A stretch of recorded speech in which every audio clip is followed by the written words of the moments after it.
দ্বিতীয় বিশ্বযুদ্ধ শেষ হওয়ার পর হিটলারের নাজি কনসেন্ট্রেশন ক্যাম্পে কোনো একজন ইহুদি বন্দীর লেখা একটি চিঠি উদ্ধার হয়েছিল, যে চিঠিটি সেই বন্দী তার প্রিয় শিক্ষককে উদ্দেশ্য করে লিখেছিলেন।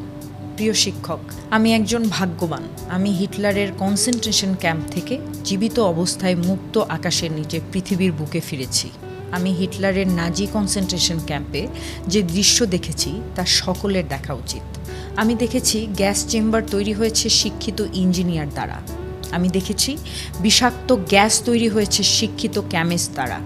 আমি দেখেছি শিক্ষিত ডাক্তাররা কিভাবে বাচ্চাদের বিষ প্রয়োগ করে হত্যা করেছে। আমি দেখেছি শিক্ষিত নার্সরা কিভাবে মৃত্যুর দিকে এগিয়ে দিয়েছে অসহায় মানুষদের। এগুলো শুধু বিচ্ছিন্ন কিছু উদাহরণ মাত্র।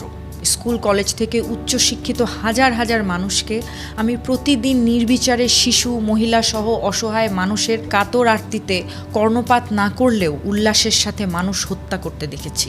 এসব কিছু দেখার পর এখন আমার শিক্ষার প্রতি সন্দেহ হয়। মনে হয় শিক্ষা অর্থহীন একটা বিষয়।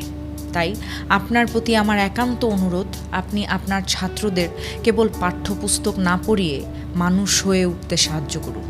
একটা জিনিস সর্বদা খেয়াল রাখবেন, আপনার শিক্ষায় যেন কোনো শিক্ষিত দৈত্য, জ্ঞানী শয়তান, সর্বজ্ঞ মূর্খ তৈরি না হয়।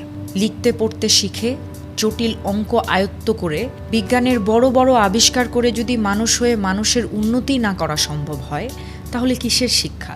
দয়া করে লক্ষ্য রাখবেন, ভবিষ্যৎ প্রজন্ম যেন শুধু শিক্ষিত হওয়ার চেয়ে বড় কিছু হয়, ওরা যেন মানুষ হয়।